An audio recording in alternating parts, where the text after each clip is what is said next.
So we're looking at exponential and logarithmic functions in their graphs, exponentials in their graphs. Now, an exponential function is a number to an variable, where the variable is in the exponent. So most of them will come in the form of f of x equals a to the x, where a is some given value other than 1. Because, well, if we had a function f of x is equal 1 to the x, it really doesn't do anything. Because no matter how many times I multiply 1 by itself, I always get, so it's not increasing. Where a is greater than 0, so we're talking about something like this, 2 to the x.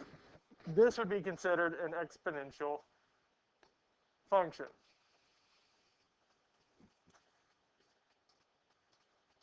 But if we looked at the values here, well, that was odd. F of x and x. Okay, I'm going to make this a little more accurate. It really should be x and f of x. So let's see, 0, 1, 2, 3. Well, at 0, well, 2 to the 0. 0, when we have 0 as an exponent. 1. Anything to the 0 power is always 1. Anything to the 0 power is always 1. And there's different reasons and different ways of explaining it, but really, if this isn't true, none of the other properties of exponents hold up. It's really critical to this here that anything to the 0 power is always 1. Now, 2 to the first is 2. 2 squared is 2 cubed is, well, we're increasing faster and faster, yes? This 4, it would be 16 and going on. Now, okay, that's not too bad. Let's say 10 to the x. Well, 1 is 10.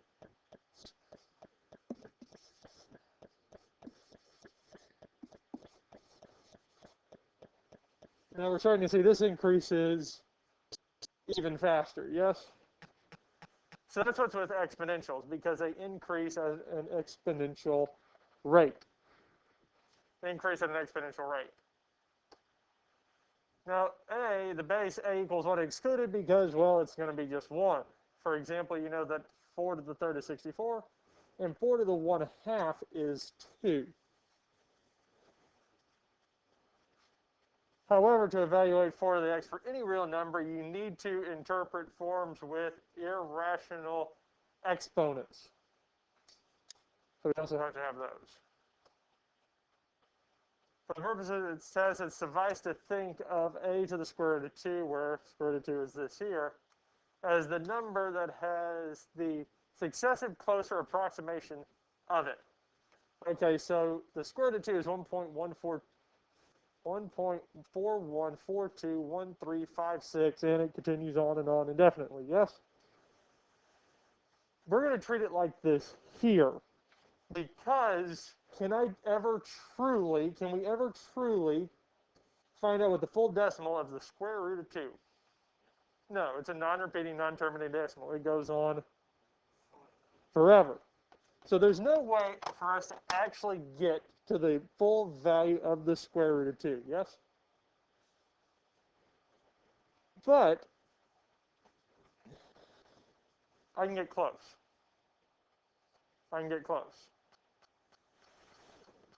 It would almost be the same as if you're trying to judge distance or length. And you're like, I know that the board, like if you're trying to if you're building a house, you have to put planks in between the support beams. I know that I have a plank that's certain distance.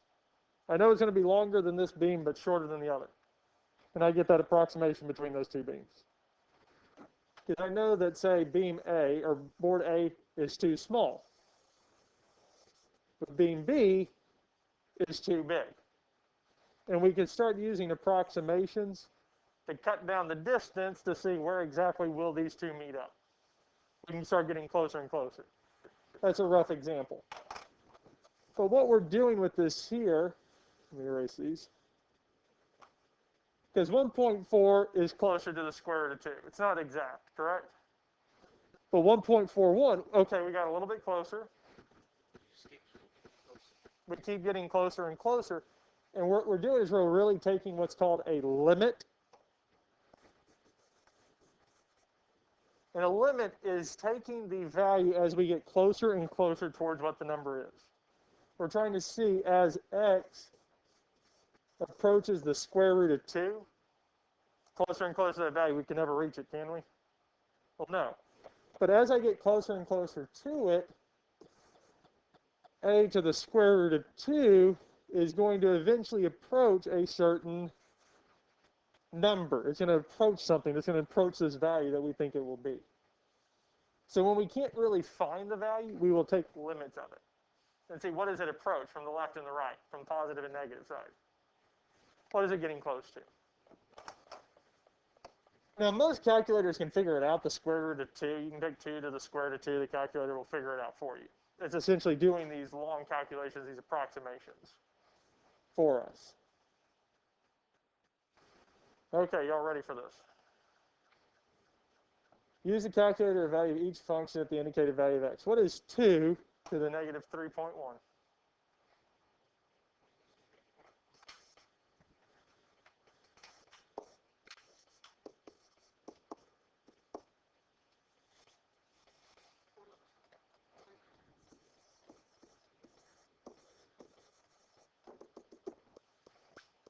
Okay.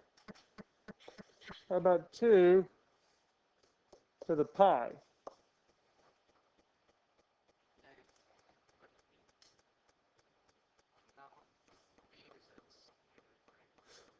So the exponent would be negative.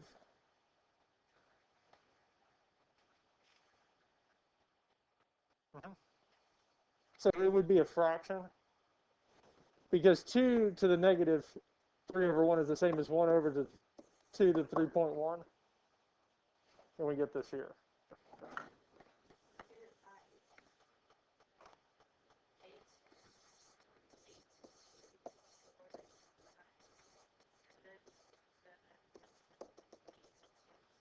Yeah, it just keeps going on. Let me look at that one on your calculator.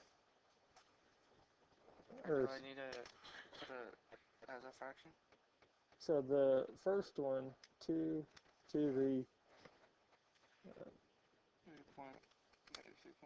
3.1. Now, the reason like having a negative exponent doesn't give us a negative number is because what we're really doing is any exponent, we're telling it how many times we're multiplying that number by itself, yes?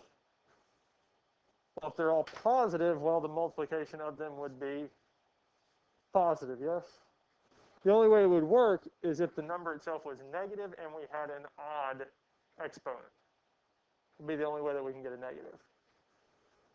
And the last one is 2 to the 3 halves. 0.464.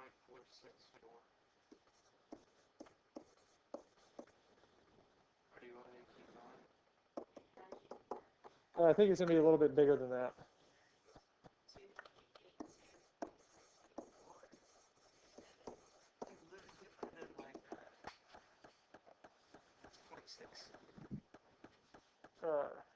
I'm still doing the first one. Still doing the first one. Yeah, 2 to the 3 halves. So no, the 0.6 would be that one. Go ahead, but that's fine.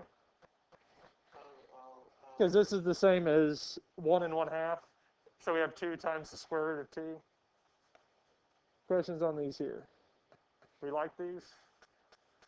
Because we're just plugging in the values. So for negative 3.1, we plug it in and get this. Pi c. So they had each one individually, but it's the same thing. We're just plugging them in, and it'll tell us what the answer is. Yep. That makes more sense, but I wanted to do all of them. Now, graphs of exponents. So in the coordinate plane, we're going to sketch these. Now, there's one thing that I know true. We're not actually going to do this on the homework assignment. I'm going to show you how to do this here, and they're not too bad. There is one point that will always be true for any exponential function. At 0, it's going to be because anything to the 0 power is 1. So unless this, okay, now I'm going to go back. I'm going to recant what I just said. As long as the function shows up in the form of a to the x, the y-intercept will always be 0, 1. Why did I say that? Because say we had the first one was 2x plus 1. If I plug, it would be 2. Oh, and then if you put minus 1. Because 2 to the 0 is 1 plus 1 is 2. So we can't say that it's always going to be there, because if there's any type of translation, it's not going to be. Because if this was negative 2 to the x without parentheses, so if there's just a negative right here, it would not be at 0, 1. It's going to be at 0, negative 1. So as long as we have it in this form, it will work. It'll be 0, 1. But that's one of the first points I find. When I'm graphing an exponential, I want to see what happens when x is 0. For both of these here, it's going to be 0, 1. And as we saw, it's not too bad to find 0. Now, depending on the function, we'll do the top one. When I found 0, it is 1. We normally want to do a few more points if we're doing this to kind of see what happens. Now, negative 1, 2 to the negative 1, well, that's actually 1/2. Because if the exponent's negative, we move it from the numerator to the denominator, and it turns the exponent from positive to negative or negative to positive. It changes the sign. So we have 1/2. This would just be 2. So 1, 2.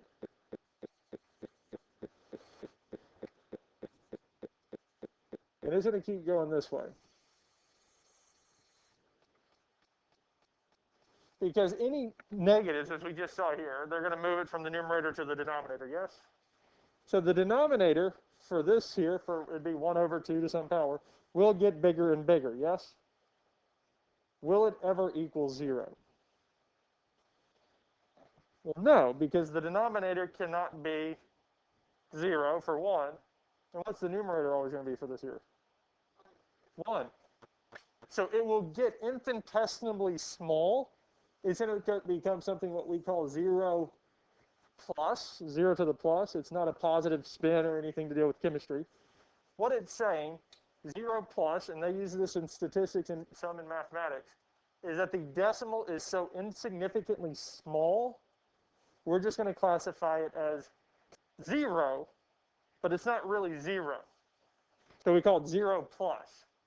It's so close to 0, for all intents and purposes, we'll say it is, but it's not really. Does that kind of make sense? You're so close to it, okay, we'll say it did work, but it's not quite there yet. So when we have this graph for this one here, it's going to get infinitesimally close to this here. Now at 2, 2 squared is 4. And that's it. That's the graph of the first one. Now the graph of the second one, well, it'd still be through this point, but at 1 it's going to be at 4. It's going to take off. That's not where it's supposed to stay right there. It doesn't actually cross down. Because again, it's still this here. Now, okay, so when we did this here, they gave us some points like -3. Well, it's hard to graph -3 and 1/64. Because I'd have to really segregate out pretty much the graph or graph paper out so that I could get somewhere close to that, and that's not fun. But here, once we get this here is not too bad. This, and then from here on, we can do those easily. But after 1/2 and 1/4 on the y-axis, it's just difficult to graph.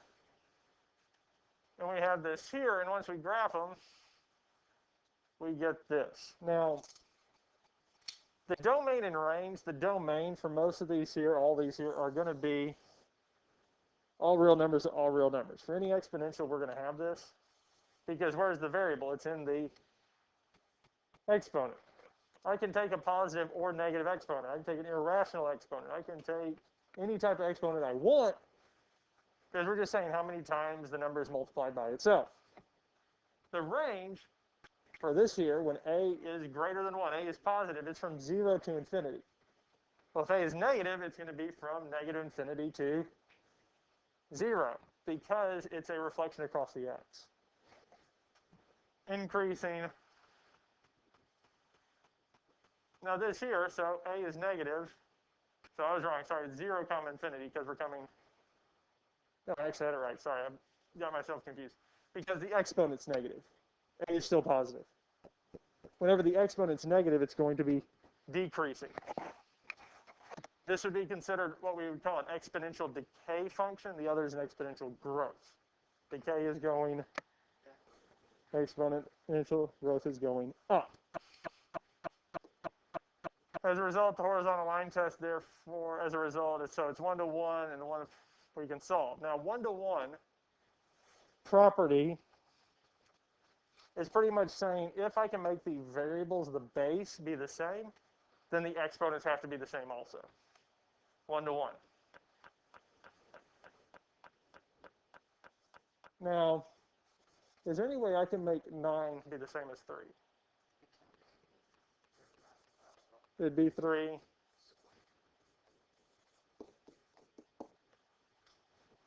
1 to 1. 3 and 3. They are the same, yes? So if the bases are the same, it means the exponents have to be also, because the only way the bases can be the same is if the exponents are the same as well. Yes? It's all for the value of x. Correct one.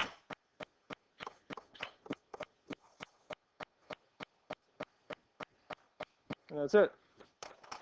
Questions on this here?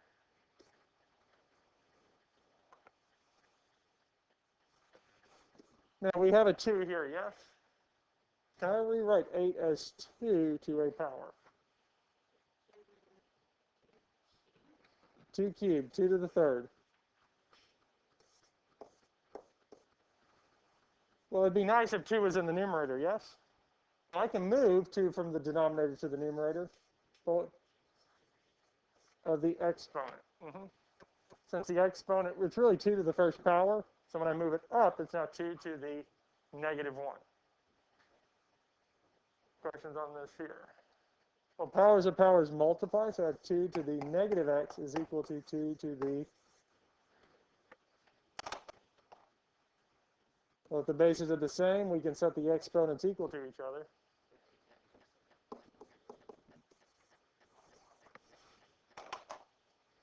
And that's it. Questions on this here? Okay. Now, the other thing we have is the natural base of e, which is another irrational number.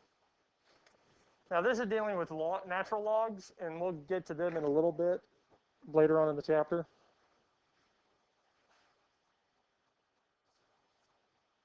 E is the constant 2.718281828, whereas x is the variable. But what we can do with this here as well, I can say e to the negative 2. Write that better.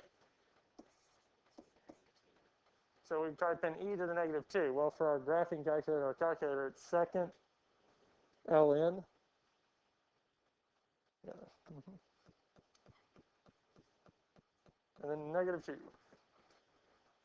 And we get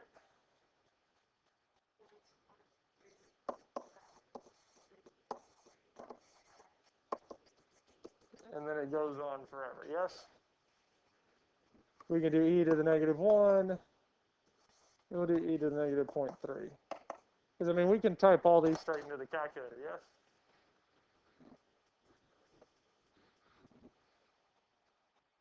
And the calculator will tell us exactly what it is.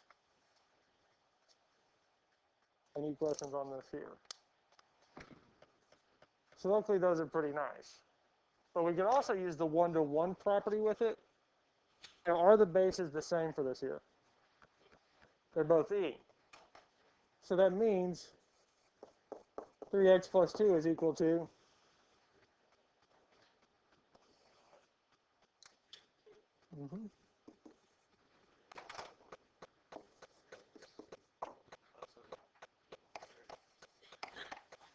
yes. And that's it. Questions on this here?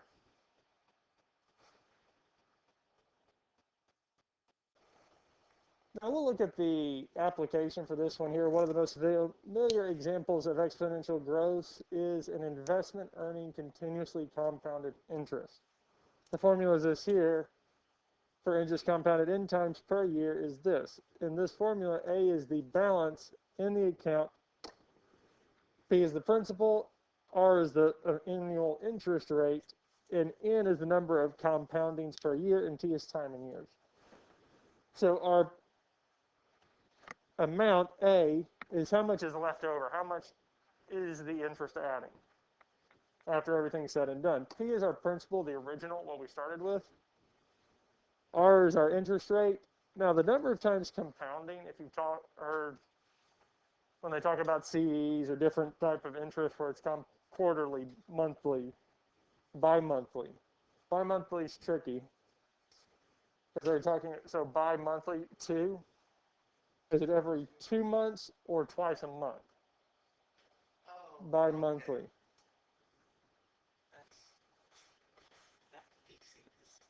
Two different things. Normally, if it's an interest and they say bi-monthly, they mean every 2 months. They're not normally talking every 2 weeks. Bi-monthly for every 2 weeks is normally you'd see with a paycheck, not so much a interest rate.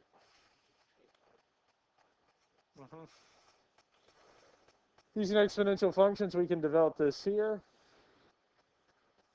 And they go on and so on. So this is doing different calculations. Now, for n compounding per year, so you normally, if you have different times that they're compounding it, if it's every quarterly, so once every 4 months, twice a year, once a year, you're going to use the top one. Compounding continuously, that means every month. It's just compounding on top of itself. So you invest $12,000 at an annual rate of 3%. So our decimal is 0.03. Find the balance after 5 years when the interest is compounded quarterly.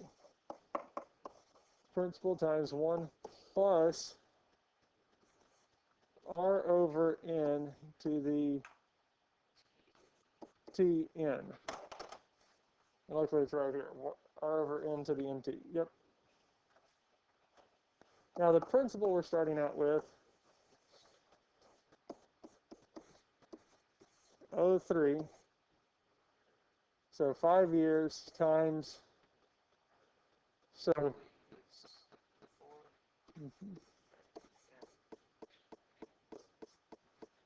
plug it in. I plug it in just like you see it.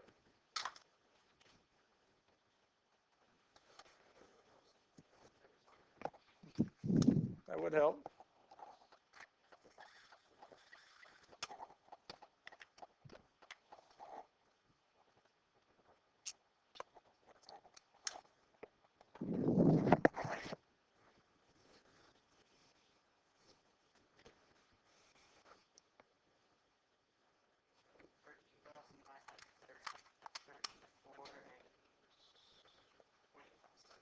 $13,900 what? 21 cents. And then we can do the same thing for monthly because we change it from 4 to 12. So quarterly.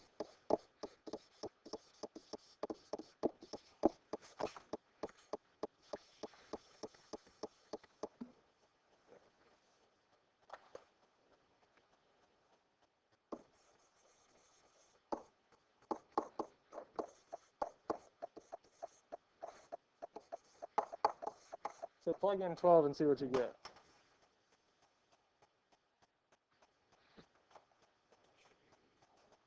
There will be more.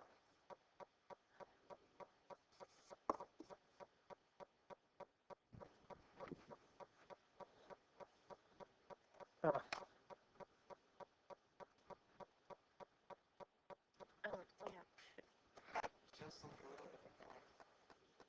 13 what? 13, 9, 3, 9, and 46. Okay, now continuously is part P E to the R. Why have I been using 0.04? Or did y'all have 0.03? Yeah. I think I just meant to write that down. To the 0.03 times 5.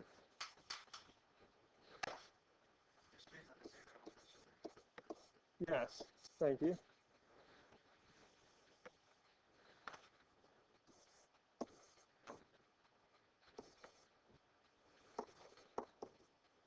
PE to the RT.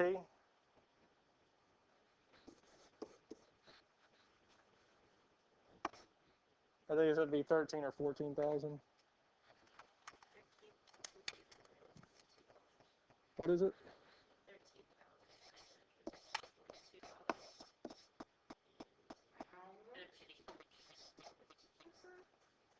13,942. I got 18. So I did something wrong. Oh, this should be 5, sorry. Yeah, I mean, after 15 years, yes. Any questions on this here? You good with this here? This kind of makes sense?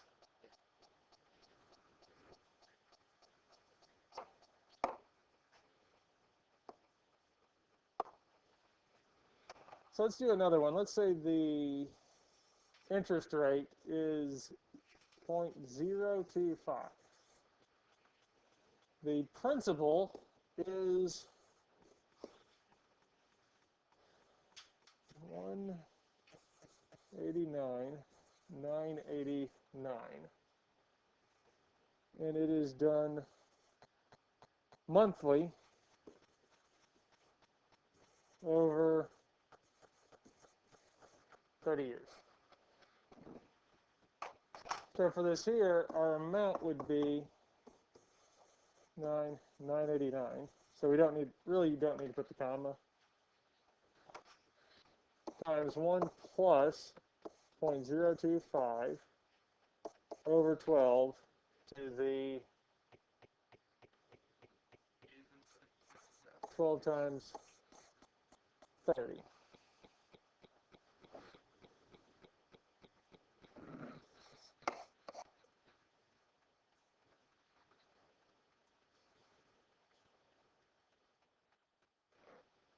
I have a feeling this is going to be a massive. Yep. 40,000. Wait, no, 201,000. Sorry. 893 and 0.05 cents.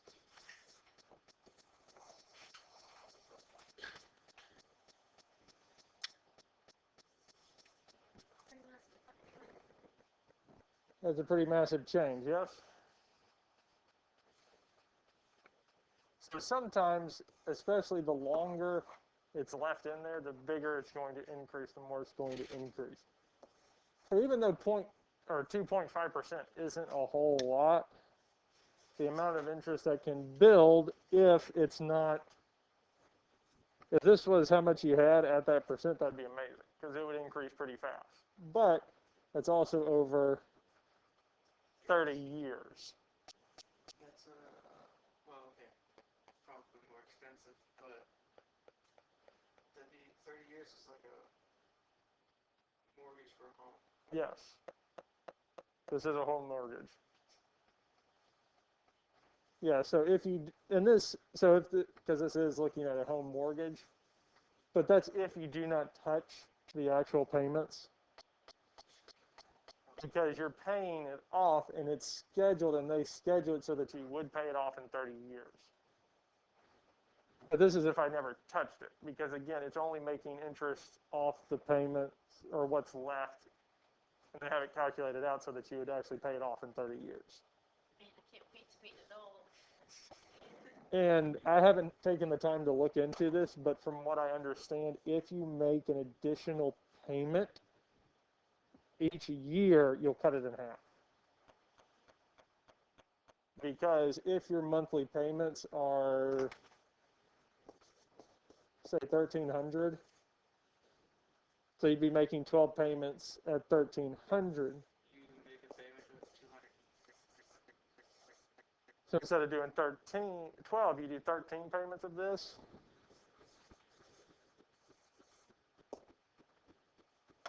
That extra 1,300 is not coming off of one that you're paying interest. It's extra on top of it. So that means you're paying it off faster. So each additional payment is coming out without interest. Because your normal ones that you're paying for 1,300 is the payments with interest and everything else bundled in. If you pay on top of that, you're actually paying off more. Does that make sense? So, well, that's the end of what we're doing here.